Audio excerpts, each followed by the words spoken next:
صلی اللہ محمد. اعوذ باللہ من الشیطان الرجیم. بسم اللہ الرحمن الرحیم. نحمد و نصلی علی رسولہ الکریم. زائرین کرام، الحمدللہ ہمارا سفر عشق و معرفت یہ کاروان آج مدائن اور دیگر زیارت کے انشاءاللہ روانہ ہوا ہے. اس وقت ہم مدائن کی وادیوں میں ہیں اور سرزمین مدائن پر ہیں اور جناب سلمان محمدی کے مزار مقدس پر ہیں اور حذیفہ یمانی اور طاہر ابن محمد باقر علیہ السلام اور عبداللہ ابن جابر انصاری کے قبر مبارک پر ہیں. تو یہ مقام بڑا عظیم مقام ہے. مدائن خود ایک عظمت کا حامل ہے کیونکہ اس شہر کا جو ہے تعلق کئی جدید دور سے نہیں، قدیم دور سے اس کا نام پایا جاتا ہے اور حتیٰ کہ اماموں کے زمانے سے اس کا جو ہے نام روایت میں وارد ہوا ہے. حضور پاک صلی اللہ علیہ وسلم کے دور میں بھی اور اس سے پہلے جو حکماء اور بادشاہ گزرے ہیں تو ان کے یہاں بھی آثار پائے جاتے ہیں. آپ لوگوں نے سنا کہ رسول خدا صلی اللہ علیہ وسلم کی ولادت کے وقت بہت سارے معجزات اور کرامات ظاہر ہوئے تھے. ان میں دو سب سے بڑے معجزے جو ہے وہ ظاہر ہوئے تھے. ان میں یہ کیا تھا؟ فارس کی جو برسوں سال سے آگ جل رہی تھی وہ خاموش ہو گئی تھی اور قیصر و کسریٰ کے 14 کنگورے ٹوٹ کر زمین پر گرے تھے، جس کی وجہ سے نجومیہ پریشان ہو گئے تھے یہ کیا ہوا. تو پھر اہل نجوم نے جب ستاروں کو علم کو پڑھنا شروع کیا تو بتایا کہ اس سرزمین پر 14 ہادی اترنے والے ہیں اور جو دنیا کو اپنی ہدایت سے منور کریں گے اور یہ باطل حکومتیں ختم ہو جائیں گی. اللہ کی طرف سے ایک نظام جو ہے وہ سلسلہ خلافت کا اس کا سلسلہ شروع ہوگا. بہرحال یہ ایک نشاندہی تھی کہ اب 14 ہادی آنے والے ہیں اور رسول خدا صلی اللہ علیہ وسلم کی آمد سے سلسلہ شروع ہو گیا تھا. وہ کہیں اور نہیں اسی مدائن میں تھا. آپ پیچھے سائڈ میں جب جائیں گے تو یہیں قریب نہیں، کافی دور چلنا ہے، وہ دور ہے. وہ تو قیصر و کسریٰ کا محل ہی اسی مدائن میں تھا. تو 14 کنگورے یہیں پر ٹوٹ کر گرے تھے اور وہ طاق بھی یہیں پر اسی قیصر و کسریٰ میں ہے جہاں پر مولا آئے تھے اور مولا نے 2 رکعت نماز بھی پڑھی تھی. اور اس وقت آئے تھے کہ جناب سلمان محمدی عظیم صحابی ہیں، عظیم پیغمبر کے صحابی، مولا کائنات کے صحابی ہیں اور تقریباً 250 سال کی عمر جناب سلمان محمدی نے پائی تھی. اور یہ وہ واحد صحابی ہے کہ جس کو رسول پاک صلی اللہ علیہ وسلم نے وہ رتبہ عطا کیا ہے شاید کسی صحابی کو رتبہ نہیں ملا. کہا کہ سلمان کو کوئی سلمان نہ کہے بلکہ سلمان منا اہل البیت، سلمان ہم اہل بیت میں سے ہے.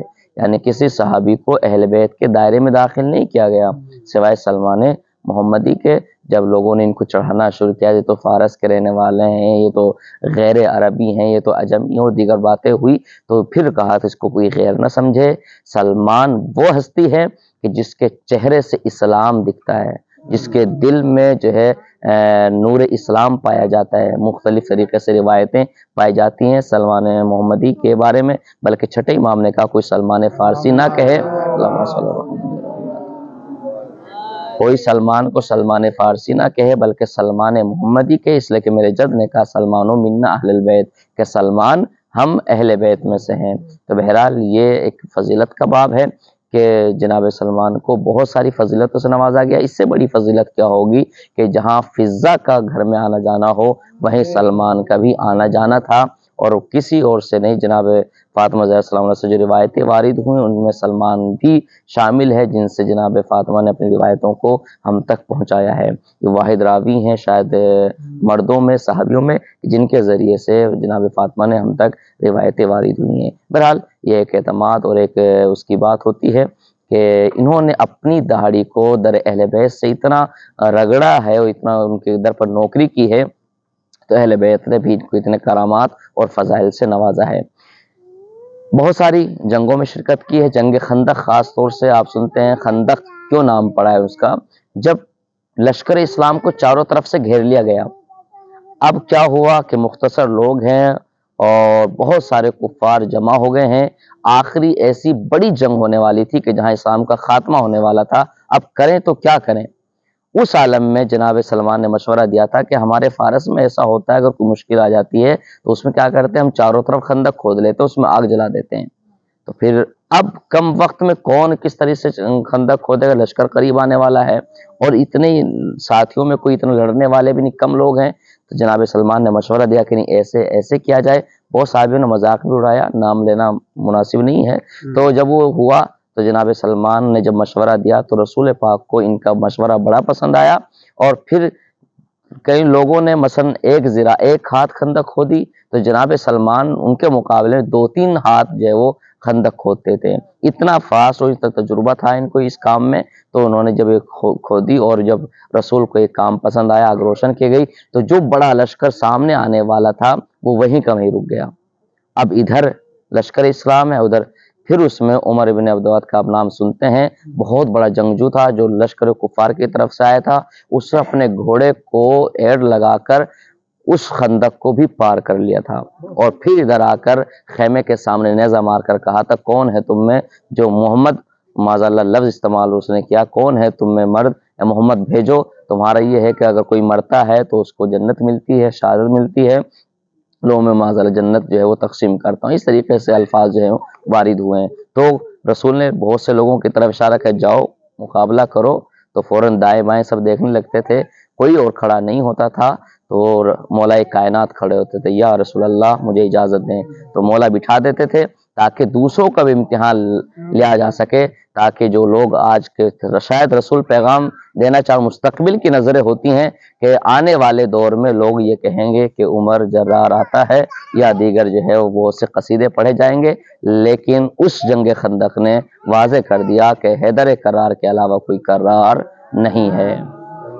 تو یہ بہت سارے پیغام قصیدے بنانے سے اور اشعار اور شاعری کرنے سے جو ہے بہرحال سب کا حق بنا سکتے ہیں، لیکن شاعری کا حق وہی ہے کہ جو جس کا حق ہے اس کو وہ حق دیا جائے.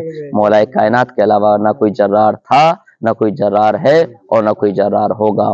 یہ اس لیے کہ مولا رسول نے کہا تھا جب گئے تو پھر کہا کہ میں آج کل ایمان کو کل کفر کے سامنے بھیج رہا ہوں. تو اس کا مطلب یہ ہے کہ کل ایمان کس کے ساتھ تھا؟ علی کے ساتھ تھا. اب جب کل ایمان علی کے ساتھ ہو گیا تو علی کو چھوڑ کر کوئی پھر ایمان نہیں لے سکتا، بلکہ وہ بے ایمان ضرور ہو سکتا ہے. تو بہرحال یہ وہ سارے سلسلے تھے. اور پھر جنگ خیبر کا واقعہ کہ میں آج اس شخص کو بھیج رہا ہوں جو کرار بھی ہے، غیر فرار بھی ہے، تو یہ اور مرد میدان بھی ہے. تو اس کا مطلب یہ ہے کہ جو شخص بھگوڑے بھاگ کے واپس آ رہے تھے تو نہ وہ تو کرار تھے، نہ وہ مرد میدان تھے، اور بہت سارے صفات رسول نے بیان کیے تھے. بہرحال بات کہیں اور نہ چلی جائے. تو کس کے مزار پر ہم لوگ ہیں؟ سلمان محمدی کی بڑی فضیلتیں ہیں. یہ مدائن وہ شہر ہے، تاریخی مناظر میں اس کو دیکھیں تو امام حسن السلام نے بھی یہاں قائم فرمایا ہے. مختار ثقفی کو سبھی جانتے ہیں. تو ان کے چچا عبداللہ یا عبید اللہ ابن مسعود ثقفی شاید نام تھا ان کا، تو بڑے موالی تھے، اہل بیت السلام کے چاہنے والے تھے. ان کے یہاں جو ہے بہرحال امام حسن نے قیام فرمایا تھا. جب زخمی ہو گئے تھے واپس جا رہے تھے اور جب صلح ہوئی تھی صلح امام حسن، تو پھر یہیں سے مدائن سے اکثر لوگ امام کے ساتھ تھے جو جنگ کے لیے تیار ہوئی. یہ ایک پورا ایک تاریخی منظر ہے، اس کا انشاءاللہ مطالعہ کریں گے تو آپ کو سمجھ میں آئے گا. جب خلیفہ ثانی کی حکومت آئی تو بہرحال کچھ لوگوں کو چن کر گورنر بنانے کا فیصلہ ہوا. تو خلیفہ ثانی نے جناب سلمان کا انتخاب کیا، ان کو یہاں والی بنا کر، والی مدینہ مدائن بنا کر بھیجا جائے، حاکم بنا کر. تو مولا علی سے مشورہ کیا تو مولا علی نے مشورہ دیا کہ جائیں، کوئی بات نہیں ہے، ایک لوگوں کی خدمت کرنی ہے. مولا نے ایک بتایا کہ کس طریقے سے تمہیں وہاں رہنا ہے، کیسے لوگوں کی خدمت کرنی ہے، کس طریقے لوگوں کو ہدایت دینی ہے. حکومت کسی کی بھی ہو، آپ کہیں پر بھی ہو، لیکن آپ کو حق کا ساتھ نہیں چھوڑنا ہے. یہ پیغام دیا، حاکم بن کر آئے. جب یہاں پر پہنچے تو اس دور میں یہاں پر چوریوں کا بڑا دور دورہ تھا، بڑے واقعات آپ لوگ سنتے رہتے ہیں. تو جناب سلمان نے بڑا سمجھایا لیکن نہیں مانے لوگ. تو کہا کہ پھر مذاق اڑانا شروع کر دیا جناب سلمان کا. تو پھر دوسرے دن سمجھایا، تیسرے دن پھر آخری وارننگ دی، اگر تم لوگوں نے کل چوری کی تو مدائن کے کتے تمہیں نہیں چھوڑیں گے. تو لوگوں نے پھر مذاق ایسے کہ روزانہ کہتے ہیں تو آج بھی ایسے، جیسے مولانا صاحب کہتے ہیں، مولانا صاحب تو کہتے ہی رہتے ہیں کوئی مسئلہ نہیں ہے، لیکن کبھی کبھی وقت جو ہے وہ رخ بدل لیتا ہے. اب جب نکلے رات میں تو کیا ہوا، مدائن کے کتوں نے پھر ان پر حملہ بول دیا. جب صبح نمودار ہوئی تو کیا دیکھا کہ کچھ لاشیں اس گلی میں پڑے ہوئے ہیں، کچھ لاشیں اس گلی میں پڑے ہوئے ہیں، کچھ لاشیں اس گلی میں پڑے ہوئے ہیں. تو بہرحال بہت سارے وہ چیزیں ہیں. تو جناب سلمان اتنا تو طے ہو گیا کہ علی کا نوکر سلمان اپنے اندر اتنے فضائل اور اتنی طاقت رکھتا ہے کہ اگر ایک بے جان اور جاندار جانور کو حکم دے دے تو پھر وہ ان کو حملہ آور ہو سکتا ہے. تو اس علی کا کمال کیا ہوگا کہ جو اس کا بھی مولا ہے. تو بہرحال یہ فضائل کا ایک وہ ہے. تو بہت سارے واقعات ہیں یہاں پر جو ہے. جب ایک بار سیلاب آیا اور راؤ ہماری زبان میں اگر کہا جائے یہاں پر آیا تو لوگ گھر ڈوبنے لگے. اب کیا کریں؟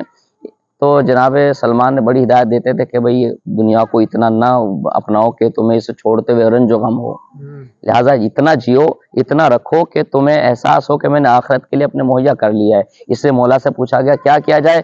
کہا کہ زیادہ راہ اتنا اختیار کرو. ابھی بہت سے لوگوں نے پورے بیگ بھر رکھے ہیں. یہ بھی تو ایک سفر ہے نا ہمارا، ہندوستان سے عراق سے. تو زندگی بھی ایسی ہے، ٹھیک ہے، یہ منزلیں ہیں. تو کہا کہ اتنا سامان رکھو کہ تم اس کو اٹھا سکو. تو لہٰذا دنیا سے اتنا زیادہ مت لگاؤ کہ اگر یہاں سے سفر کرنا پڑے تو پھر تمہارا دل جو ہے وہ رنجیدہ ہو. وہ چیزیں لو جو تمہارے سفر میں کام آنے والی ہیں. تو لہٰذا بیگ بھرنے سے یہ کمال نہیں ہے، بس اس میں کیا ہوگا؟ تھکاوٹیں ہوں گی، بیماریاں ہوں گی، لوگ پریشان ہوں گے، دوسرے پریشان ہوں گے، خود ہی پریشان ہوں گے. تو لہٰذا وہ چیزیں لیں جو آپ کے کام ہیں. وہ کیا ہے؟ تقوی الہی، خوف خدا ہے جو ہر موڑ پہ کام ہے. مولا نے بہت ساری چیزیں اس کی طرف اشارہ کیا. دوسری بات، جب سیلاب آیا تو حکم ہوا کہ بھئی اپنے اپنے سامان جو ہے وہ پہاڑی پر چلے جاؤں اٹھا کر. کیا دیکھا کہ جناب سلمان نے ایک لوٹا، ایک چٹائی اور ایک دو چیزیں ہاتھ میں اٹھائی اور وہ لے کے چلے. سب دیکھنے بھئی والی مدینہ آگے مدینہ وہاں چلا جا رہا ہے اور ہمارے یہاں گھر، کوئی اس کی سونا، کسی کے چاندی، کسی کا کچھ، کبھی کچھ، اور سب جو ہاتھ پر ہاتھ مل رہے ہیں. تو جناب سلمان نے کہا لہٰذا اگر تم اپنی زندگی میں نجات چاہتے ہو، آخرت کو اپنی کامیاب بنانا چاہتے ہو، تو اپنے زیادہ سفر و زیادہ راہ کو کیا ہو، اس کو کم رکھنا چاہیے. تو لہٰذا یہ ایک میسج تھا جو بہت بڑا اپنے اندر ایک سمندر رکھے ہوئے ہے، اس کے تفاصیل میں جانے کی ضرورت نہیں. بہرحال یہ ساری چیزیں. جناب حذیفہ یمان یہ بھی صحابی ہیں، اور طاہر ابن محمد باقر 5ویں امام کے بیٹے ہیں. عبداللہ ابن جابر انصاری، جابر ابن عبداللہ انصاری کو آپ سب جانتے ہیں، ان کے بیٹے کی یہاں پر قبر، خود جابر ابن عبداللہ انصاری کی قبر مدینے میں ہے. ٹھیک ہے، بہت سے لوگ اشتباہ کرتے ہیں، وہ کہتے ہیں جابر کی قبر یہاں پر نہیں، ان کے بیٹے کی قبر یہاں پر ہے. تو کتنی قبریں ہو گئی؟ 4. ٹھیک ہے، 4 قبریں یہاں پر ہیں.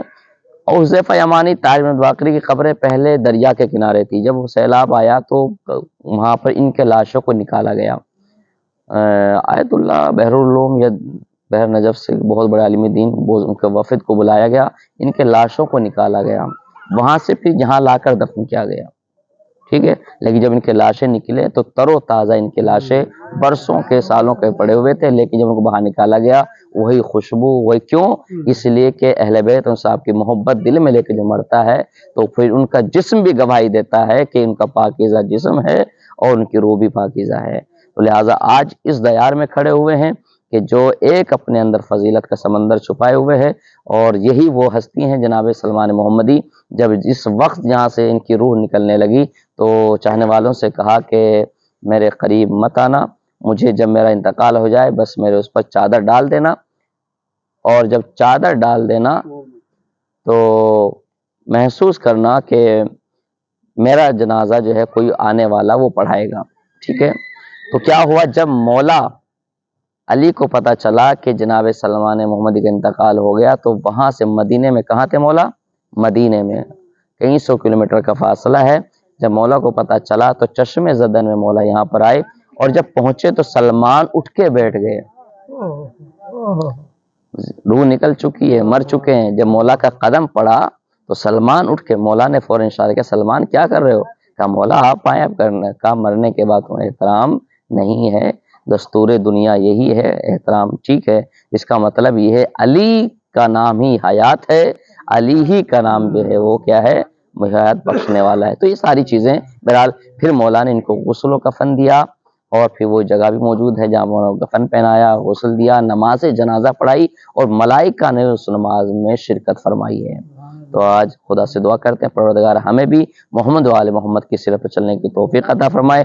وقت استجابت دعا ہے، دعائے سحر کا وقت ہے، سحر کا وقت ہے، تو خدا سے دعا کرتے ہیں پروردگار جن مومنین نے دعا کے لیے بولا ان سب کو شفاء کاملہ عاجلہ عطا فرمائے، جو پریشان حال ہیں سب کے پریشانیوں کو دور فرمائے، جو بے اولاد ہم سب کو نیک صالح اولاد عطا فرمائے، پروردگار ہماری زیارتوں کی عبادتوں کو اپنے بارگاہ میں قابل مقبول فرمائے، پروردگار امام زمانہ کے ظہور میں تعجیل فرمائے، ہمیں ان کے صاحب انصار میں شمار فرمائے۔ ربنا تقبل منا انک انت السمیع العلیم۔